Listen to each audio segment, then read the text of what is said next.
Bonjour, je vous présente aujourd'hui le dépannage d'une radiocommande qui semble tout droit sortie d'un autre temps, puisqu'il s'agit d'une radiocommande de fabrication HBC qui a été fabriquée dans les années 80, puisqu'a priori elle comporte un numéro de série que l'on peut peut-être apercevoir ici et qui semble être la 27e semaine de l'année 1991. Donc une radio qui a quasiment 30 ans, une radio à usage forestier, donc qui est parvenue chez moi totalement en panne, plus de liaison entre l'émetteur et le récepteur, et un certain nombre de défauts.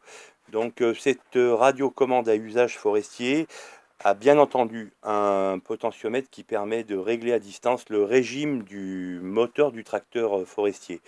Donc on voit que cette radiocommande est de fabrication assez ancienne, puisque l'intérieur ressemble plus à un prototype plutôt qu'à un système plutôt qu'un système abouti. On voit que les circuits imprimés sont de fabrication artisanale, et donc qu'on a deux connecteurs de sortie, donc un connecteur à droite sur laquelle se trouve l'alimentation et les sorties tout ou rien, donc qui vont commander les treuils, et puis on a ici donc la sortie pour le dispositif qui permet d'accélérer à distance le tracteur. Donc pour pouvoir dépanner cette radiocommande, j'ai dû composer un petit servomoteur, donc un moteur et un potentiomètre de feedback, et donc on peut observer que cette radio aujourd'hui est totalement opérationnelle, puisque si je viens tourner le bouton de réglage de régime, on voit un premier cran avec une accélération médiane.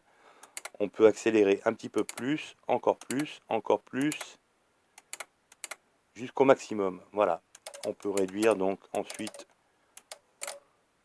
la vitesse du moteur.